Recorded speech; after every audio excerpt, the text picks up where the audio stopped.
So yesterday we were talking about mindfulness in a very basic way.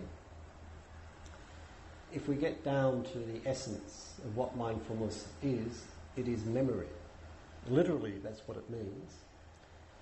And it's the act of remembering the present rather than the past. And as you go through the day meditating and you begin to become sensitive to what the mind is doing, it's obvious that a lot of the time it's forgetting. And maybe it's forgetting most of the time. So we have this idea that meditation involves being perfectly aware and clear all day long, and if we have that idea, we quickly become very disillusioned, because usually it doesn't work that way. This is why I said if you want to be successful in your meditation career, you must have the capacity to live with failure. Failure is very important.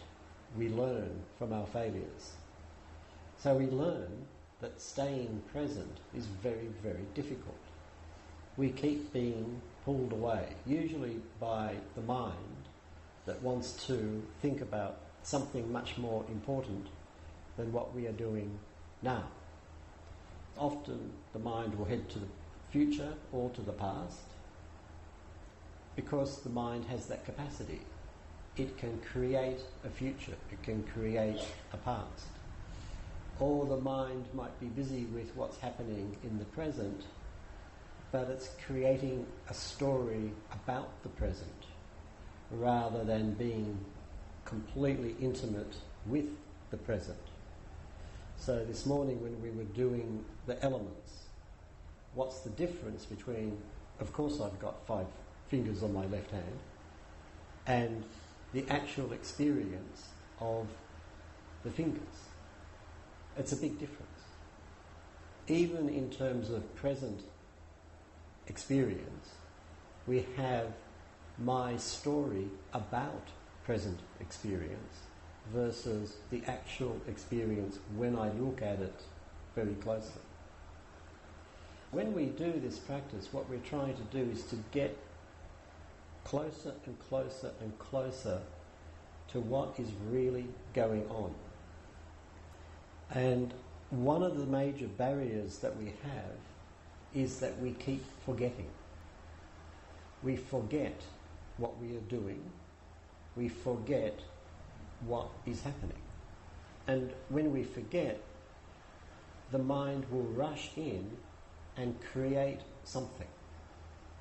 And that something pulls us away, some kind of dream, some kind of fantasy. But in that forgetting, the experience is very weak. It does have a dream-like quality. Let's say we're packing for coming to a retreat. And we're looking around the house, I've got to take this, I've got to take this, I've got to take this, I've got to take this. We arrive at the retreat centre, we unpack and we realise I've forgotten something. It was right on the desk, it was right in front of my eyes. I saw it, I thought, yes, I must take this, but I forgot it. Is this a familiar experience?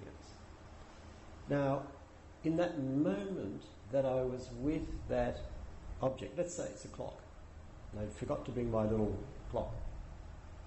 At the moment that I saw it, that was a clear moment of awareness, and the thought that came up, I must remember to pack that clock, was very clear. Then the mind moves to the next moment and the next experience, and that previous moment is immediately forgotten. It's just vanished. If when you go to the beach, you make footsteps in the sand, the water goes over and the footsteps are gone. This is our normal state of mind when mindfulness is weak. So there's awareness, we are engaging with the world, but it's like nothing leaves an imprint. Something comes, but then it's gone. It's forgotten.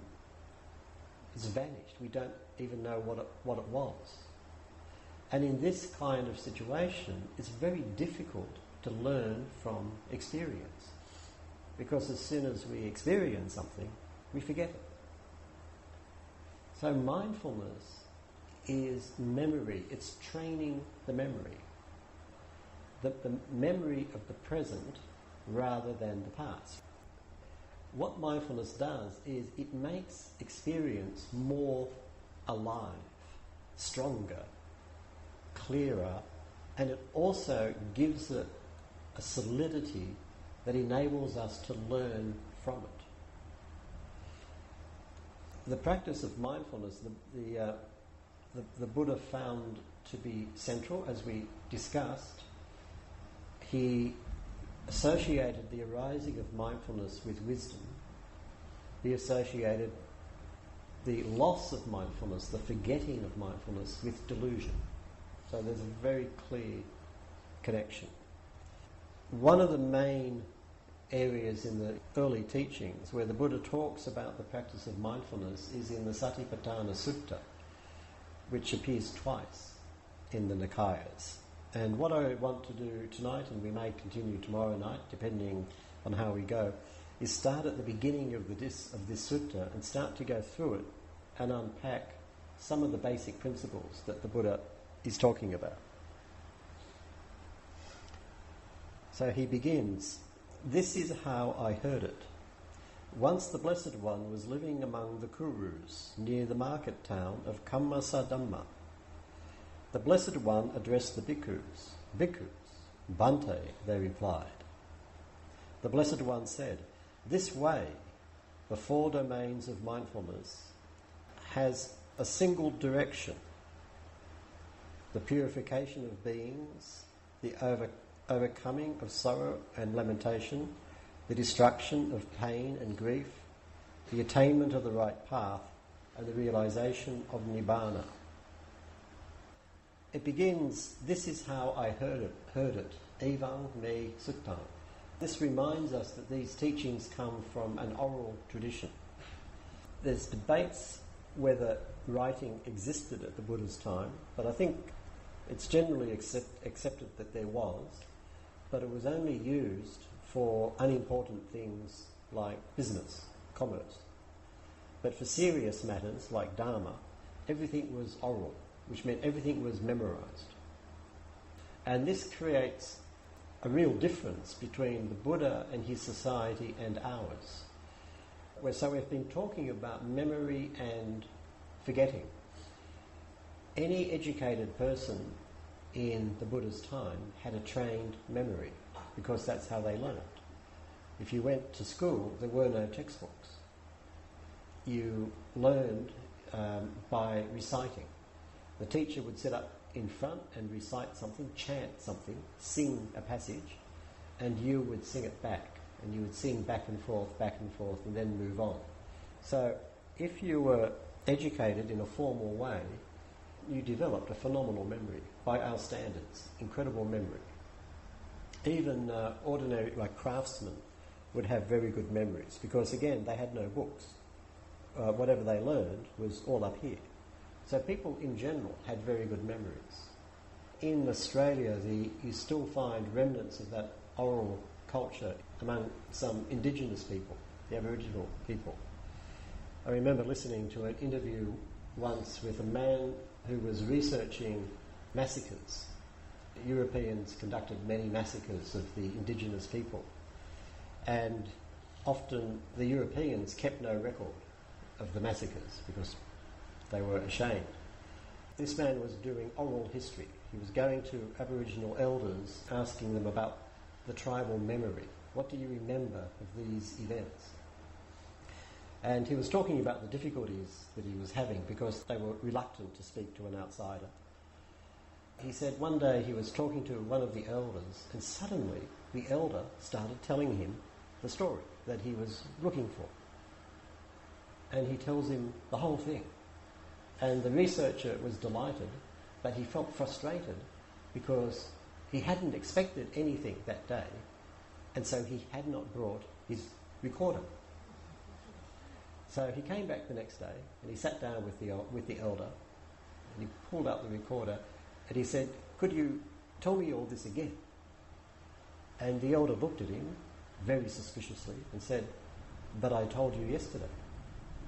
And the researcher says, "Yes, but I didn't have my recorder with me, but now I've got my recorder. So could you tell me?" And the elder said, "But I told you yesterday." Yes, I know, but I've got the recorder. And the elder just said, "But I told you yesterday." And in his world, if you say something and you hear it, that's it. You're expected to remember. Why would you repeat yourself? What is this person doing? It's already been said. Surely he remembers. He has to remember. It's just, they just assume that. There's research done in Rajasthan, in northern India. There's a particular caste of people, and the men in that caste, their job is to recite the Indian epics. You have the Ramayana and the Mahabharata, and each region has its own versions in oral tradition, and they just go on forever. And so you have this group of people who are specialised in the singing of these epics. And in order to sing them, they have to have incredible memories. But the tradition is dying out. Now, partly it's dying out because the young boys aren't going through the training because they prefer to go to university and study IT. But partly it's declining because even if a young boy sits at his father's feet and goes through the traditional training, if he has gone to school and if he has learned to read and write, his memory capacity significantly falls, significantly drops away. It's quite interesting. Writing and reading destroys memory. And the Buddha comes from a time before this has happened. And so if you read the suttas, you're reading something which was never meant to be read. It was meant to be chanted in choir. And it was meant to be memorized. And this is why reading the suttas is quite difficult.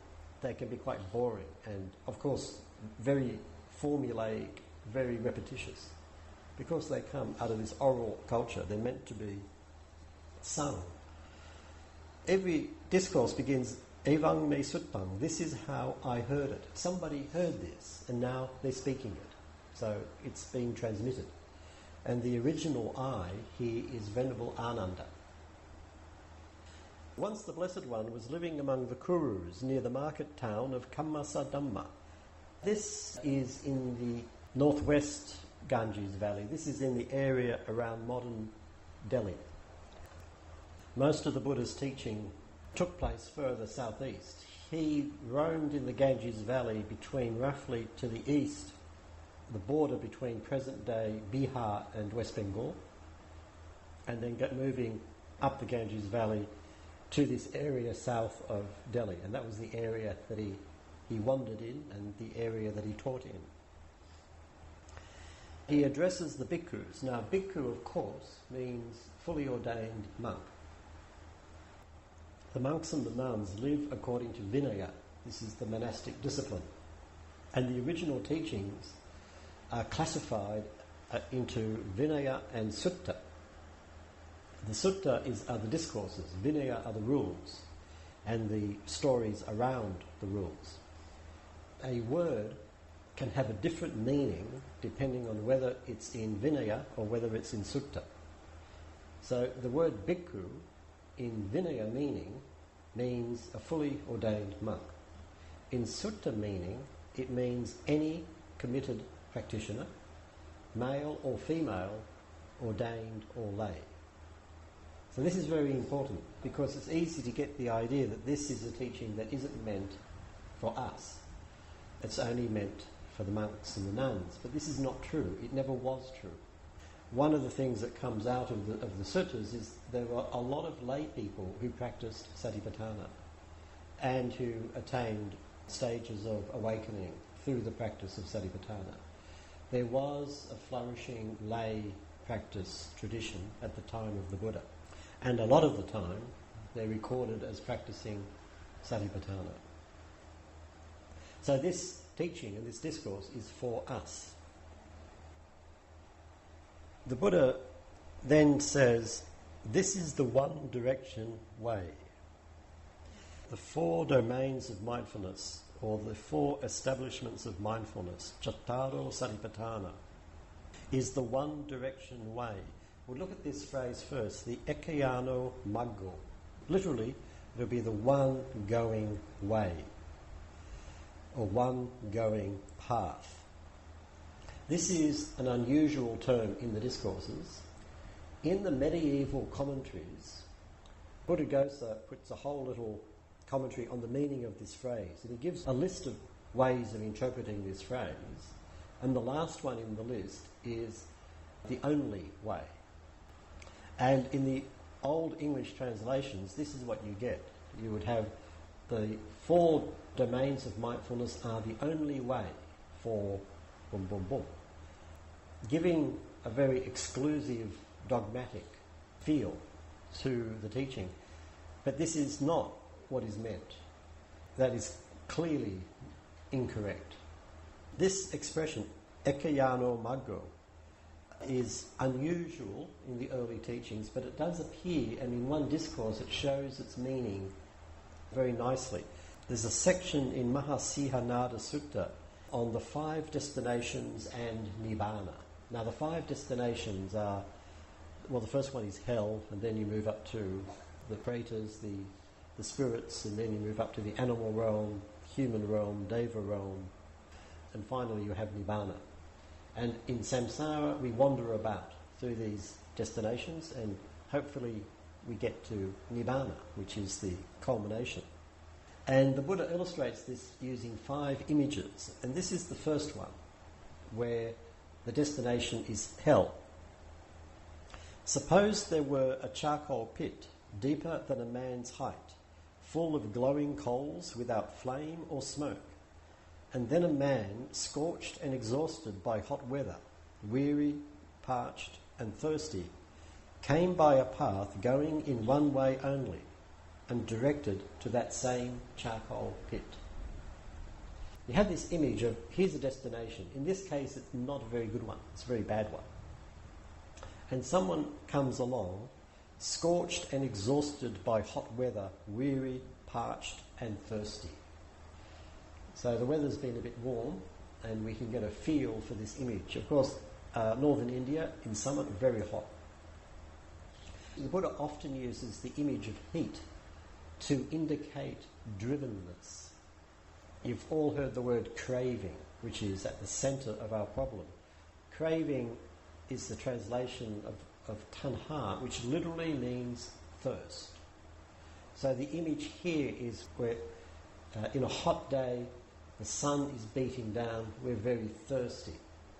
Now in that situation, we are driven, we are impelled, we are pushed, we have to do something, we have to get something.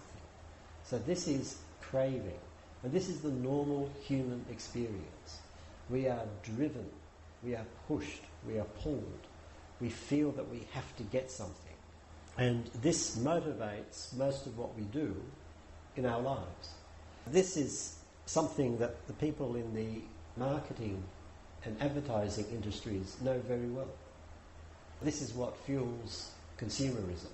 In our current society, economic growth is the absolute priority. Every government is committed to growing the economy. That's the first duty. It's inconceivable that, say, government leaders would appear on television and say to their people, we've been growing the economy now for the past 20, 40, 50, 100 years, and now we have enough and we can stop. And we can do something completely different. It would not happen. It could not happen. If any politician said that, they'd be voted out of office immediately, if not put into prison. Because, in fact, we cannot have enough. It's just impossible. Craving can never be satisfied. It's just in the nature of it.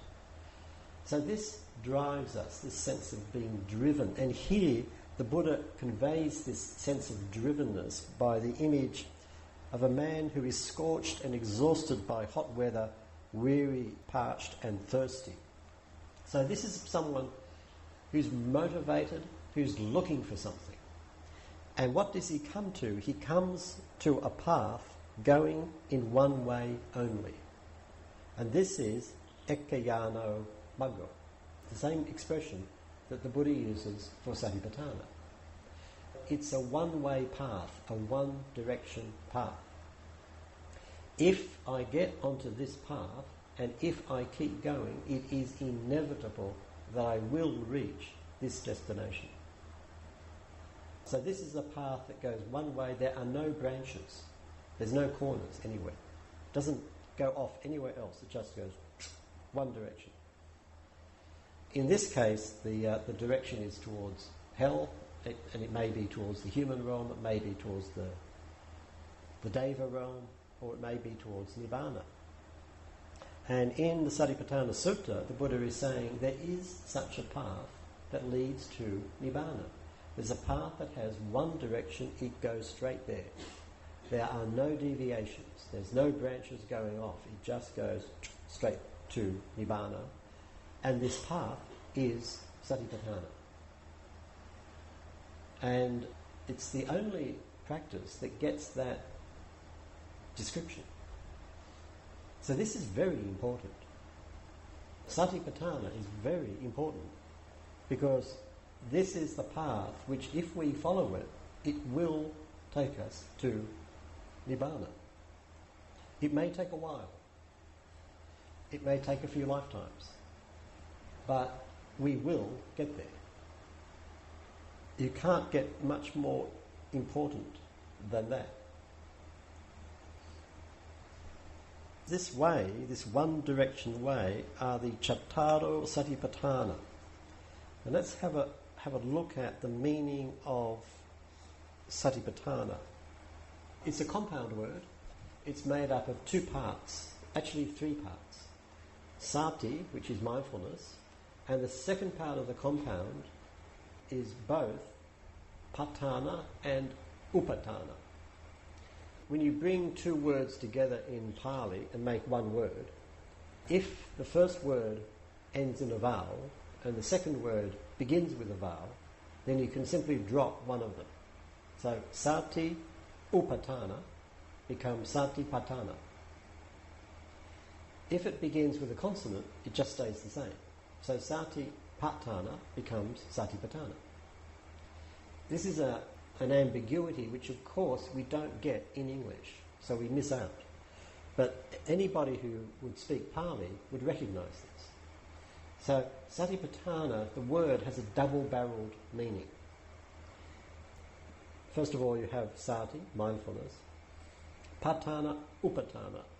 Now, both of these are based on the root ta, the Pali root ta, which is the Sanskrit root star. And in English, there are a number of words based on this root. Station, stand, stationary, and so on. Words based on this root star indicate a place where one is grounded, where one is at home, where one stays, where one remains, a place where you find certain things. So a bus station, a train station. Where do you find the bus? You find it in the bus station. This is where the buses are at home. This is where they are grounded. This is where they belong. This is the meaning that you find in these terms, and it's the same with Paṭṭhāna. If something is Paṭṭhāna, it's stationed, it's grounded, it's here, it's at home. And then you have Upaṭhāna or Paṭṭhāna. Upaṭhāna is the action, it's the activity of stationing, of grounding oneself, of establishing oneself. The Sati Upaṭhāna are the establishments or the applications of mindfulness. And what they're getting at here is This is the doing of mindfulness, the being mindful. And the Satipaṭṭhāna is where the mindfulness is stationed. This is where I put my mindfulness. So it's where it takes place. And the 4 Satipaṭṭhānas are the body, feeling, the citta, heart, mind, and the 4th is phenomena. We've been talking about body. Body is the first paṭṭhāna.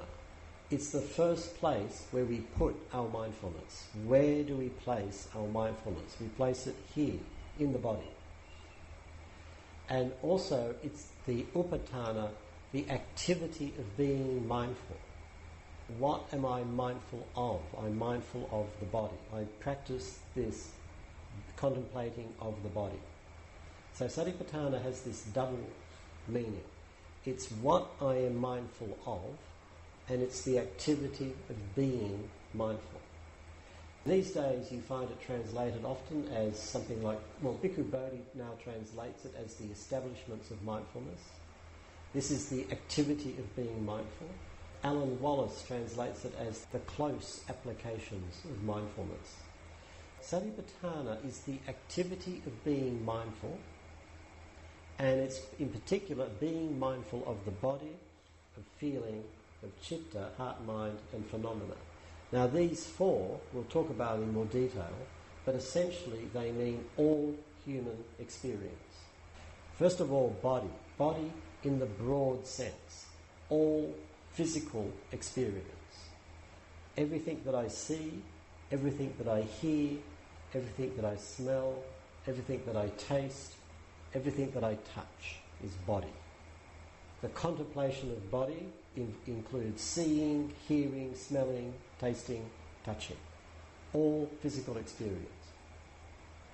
Citta, heart, mind, is all non-physical experience. Everything that I think, every thought, every emotion, every image, every idea, every concept, every perception, everything that takes place in the mind.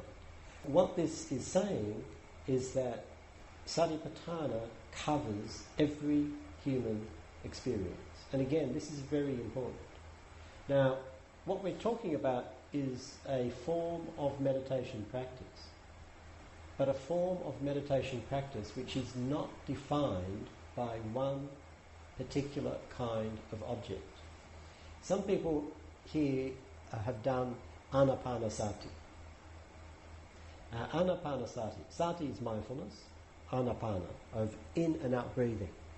So here you have a mindfulness practice which is defined by its object, breathing.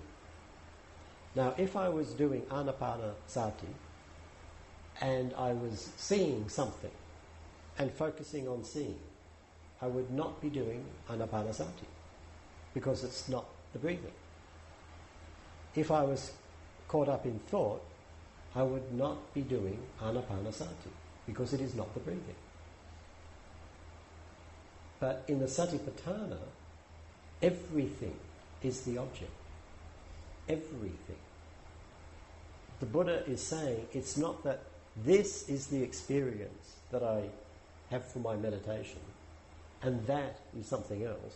He's saying everything is Satipaṭṭhāna. We've been talking about being mindful in everyday activity, remembering I am already aware. If I'm going about my ordinary activities, I remember, oh, I'm walking, oh, I'm looking, oh, I'm thinking, I'm wanting, I'm disliking, I'm wet, I'm dry, I feel agitated, I feel calm. All of this is part of Satipaṭṭhāna. All of this is part of the practice. Now when we teach a meditation method, we give priority to certain kinds of things.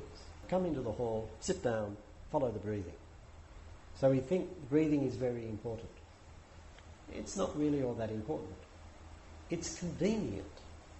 If we want to develop samadhi, concentration, then it really helps to have the body still, and it really helps to have a meditation object like the breathing. It's convenient. And in the walking, we do the slow, formal walking, lifting, pushing, placing, touching.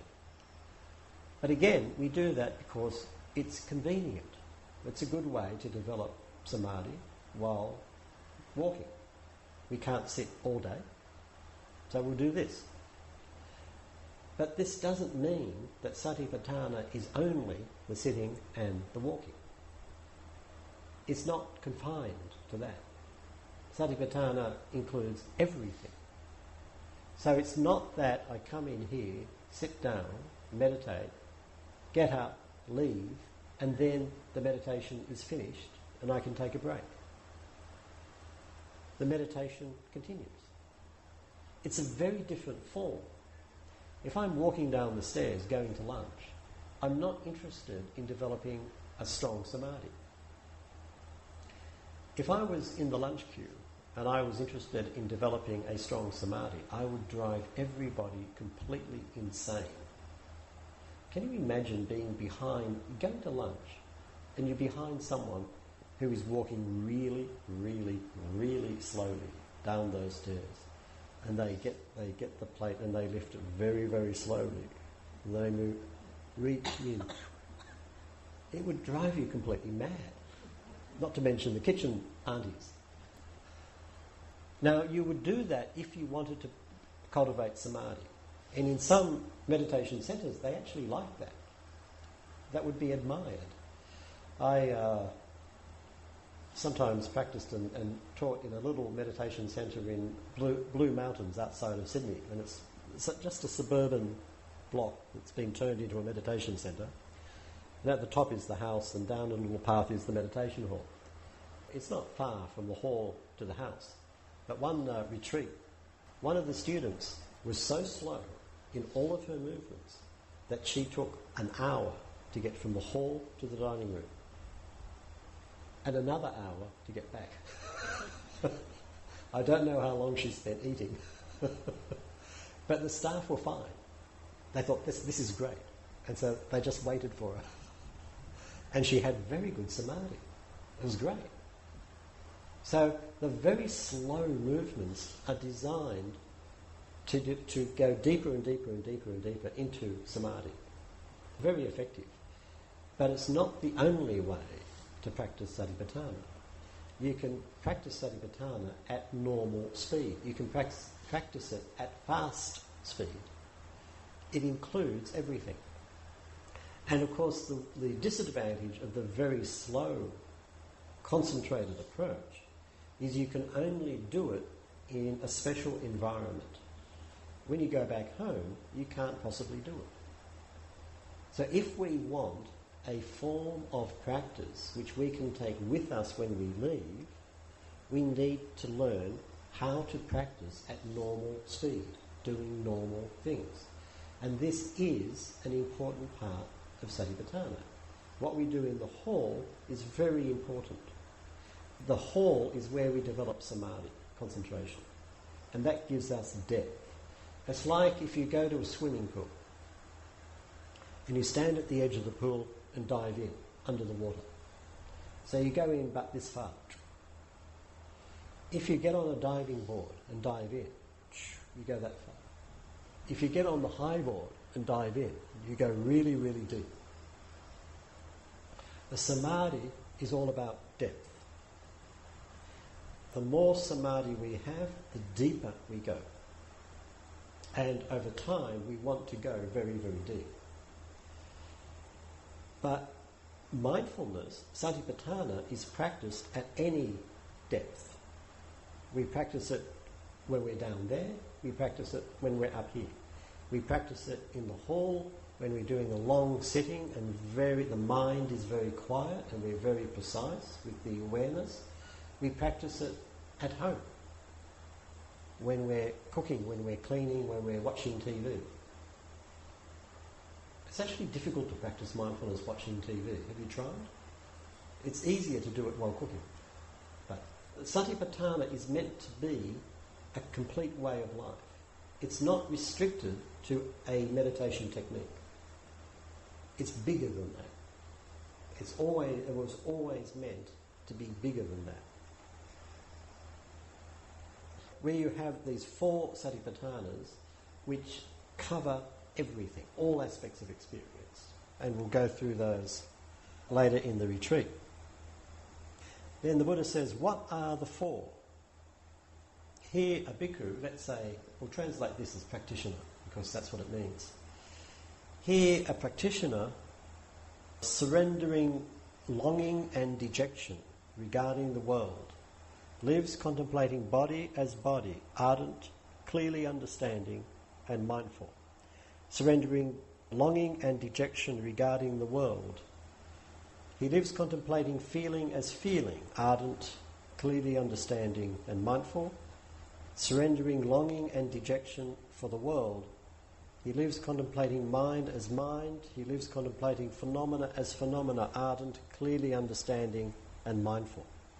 So here you have the same sentence for each of the 4 Satipaṭṭhānas. So we'll just go through the first one because it's the same with all of them. First of all, you have the practitioner surrendering longing and dejection, or desire and grief, regarding the world, lives contemplating body as body, ardent, clearly understanding and mindful. So here, the basic activity is to contemplate or to track. Now, contemplating body as body, contemplating is the standard translation, although it's not very good. These days I prefer to translate it as tracking. The word is anupassana. Passana means seeing, so to see something. Now, when you see something, when does it happen? It happens now. Seeing has an immediacy about it. I'm seeing right now. And it's direct. Boom. I'm seeing this. I'm seeing this. I'm seeing this. Right now. Boom. The prefix anu means along. So it's seeing along. Seeing continuously. I see something right now, and then I follow it. I don't just see it once and forget it. I see it and then track it and follow it. This is anupassana. I think it's actually better to translate it as tracking rather than the usual contemplating. Contemplating sounds like you're thinking about it, but tracking is much more, I think, much more real. Sometimes I give the example of an Australian movie that was made some years ago called The Tracker. It was set in Western Australia in the desert in the 1920s, and in the story you have 2 white mounted policemen. Mounted means they're on horses, and they're chasing an Aboriginal man who has been accused of a murder. Falsely, as it turns out, but because he's Aboriginal, it's easy to accuse him. And to find him, they have an Aboriginal tracker to track this man through the desert, because the man is going back to his tribe in the desert. The tracker is following the path through this wilderness. And at one point in the movie, they come to a place where in front of them is what's called a gibba. A gibba is a desert that doesn't have sand, it has little pebbles, rocks. It's a rock pebble desert. And you could see this extent of the gibba and then a ridge in the front. And the tracker stands at the edge and he's looking at it, and he said, he came this way about an hour ago. He went here, he went over there, and then he crossed the ridge there. And one of the policemen, the young one, is very sceptical about this tracker. He doesn't trust it. And he says, that's ridiculous. No one could possibly tell that from looking at these rocks. And the older policeman says, get off your horse and stand with the tracker. He'll explain it to you. So the young white man is standing there. And the tracker says, do you see that rock? And the policeman says, what rock? There is millions of rocks. And the tracker says, that one. and he points down, and the camera pans down, and it zeroes onto the ground, and there's this little rock about this size, and it's being disturbed, like that. And the soil underneath it is just a little bit damper than the soil around it. And the policeman says, "Oh yes." And the tracker says, "Do you see that rock? And that's been disturbed just a little bit. Do you see that one there? That one there? That one there?" And suddenly this path appears. This is tracking. Following a path, at first, impossible. But when you start to look at it, oh yes, something has happened, and then there's something else that's connected to it. And then there's something else over here, and you start to follow it. This is the activity of Satipaṭṭhāna. This is the fundamental activity that we're doing in this meditation practice. We are trackers.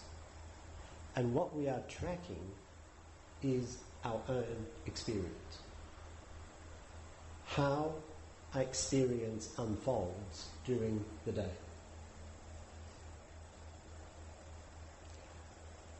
In theory, we would not have to come into the meditation hall and spend hours of sitting and slow walking. We could still do the tracking. But we would be doing it at a surface level. The sitting and the walking gives us samadhi, and that helps us do the tracking at a deeper and deeper and deeper and deeper and deeper and deeper level. That's why it's important. The more samadhi we develop, the better it is, because it gives us the depth. But we're not here to develop samadhi. We're here to track the nature of experience and how it moves and what it does over a period of time. And those times of the day when we have absolutely no samadhi are just as valuable as those times of the day where we have very deep samadhi. And one of the things we're tracking is, when I have deep concentration, it's like this. When I don't have deep concentration, it's like that. And I'm tracking. This is what happens. Sometimes I'm very calm, and then someone does something and I get really angry. Where did that come from? I was so spiritual just a moment ago. I was radiating metta to all beings, and then suddenly I want to kill this person. And then later on, then suddenly I think, oh, that's ridiculous. And I'm not angry anymore. That's odd. That's interesting. We're tracking experience. And it doesn't have to be any special experience, but what we need to do is to track it. But in order to track it, we have to remember it. If I keep forgetting, I can't track. Mindfulness is all about following something through. The example that I like to give is, let's say you live in KL, which I understand is a big city. And let's say you join a particular group that meets once a week in a part of the city that you are not familiar with. Maybe you've never been there before. And you're not at all sure how to get to this meeting place. But fortunately, a friend of yours is a member, and your friend rings you up and says, look, I'll drive you there, because I'm going too. So don't worry about it. So you think, phew, that's a relief. On the night that the first time you go, your friend comes to the house, you get in the car, you sit in the front passenger seat, off you go. Your friend drives you through KL, through parts of the city that you've never been before. You arrive at the meeting place. As you drive through the city, you're sitting in the front of the car, you're looking around. Are you aware? Yes. Let's say your friend pulls up at your house, you get in the car, and your friend says, look, I can drive you tonight, but I'm not coming next week, so you're going to have to drive yourself. And you say, okay, and off you go. Would there be a difference in the quality of your awareness under these circumstances compared to if you were confident that your friend was going to drive you next week? Would there be any difference in the quality of your awareness? Yes. And what would be the difference? You'd be tracking your way through the city. You wouldn't just be watching the landscape go by. You'd be working at it. Okay, we went south for some time. Then we came to such a road. There was the sign to PJ, and we took that exit. And then we went up until we came to that big construction site, and then we turned right. You'd be mapping your journey as you went along so that you could reproduce it the next time. This is mindfulness. It's remembering as we go. And this is one reason why mindfulness is associated with wisdom. It's not just being aware. It's not good enough to just be aware. What we have to do is to track, to follow our experience, to see that it unfolds, and to discover how it unfolds. To see that one thing follows another, and then gradually to understand how one thing follows another. Now, we've been talking about this in a very basic way with distraction. First, I notice that I get distracted. It sounds pretty obvious, doesn't it? But it's amazing how people don't pay attention to their distractions, although it's often the dominant experience, but we don't pay attention. First of all, I notice I am distracted. Then I start to study the distraction. How does it work? What is distraction? And I see it starts with forgetting. Something makes me forget.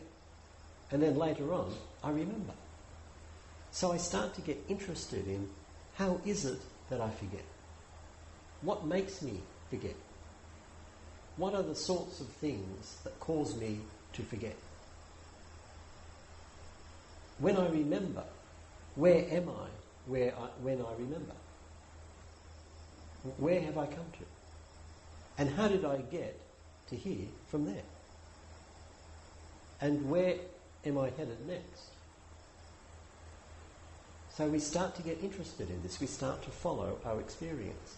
Now, when we're doing a formal meditation, let's say I'm following the breathing, I'm doing that just with the breathing.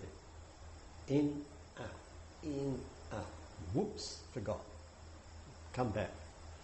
That's interesting. How did I forget? For example, sometimes I might notice that as the breathing gets more peaceful, my mind gets more dull. Does that ever happen? Is that a familiar experience? So I think, oh, that's interesting. Then I might recollect, when I go to bed at night, what do? Well, I lie down, close my eyes, relax and breathe. Maybe when I'm meditating, I'm breathing myself to sleep. So maybe I need to pay attention to that. If the breathing is getting more peaceful and my mind is getting dull, do I tend to get dull on the inhalation or the exhalation? Which one? That's an important question. And if I don't know the answer, then why not? Aren't I paying attention? Aren't I interested?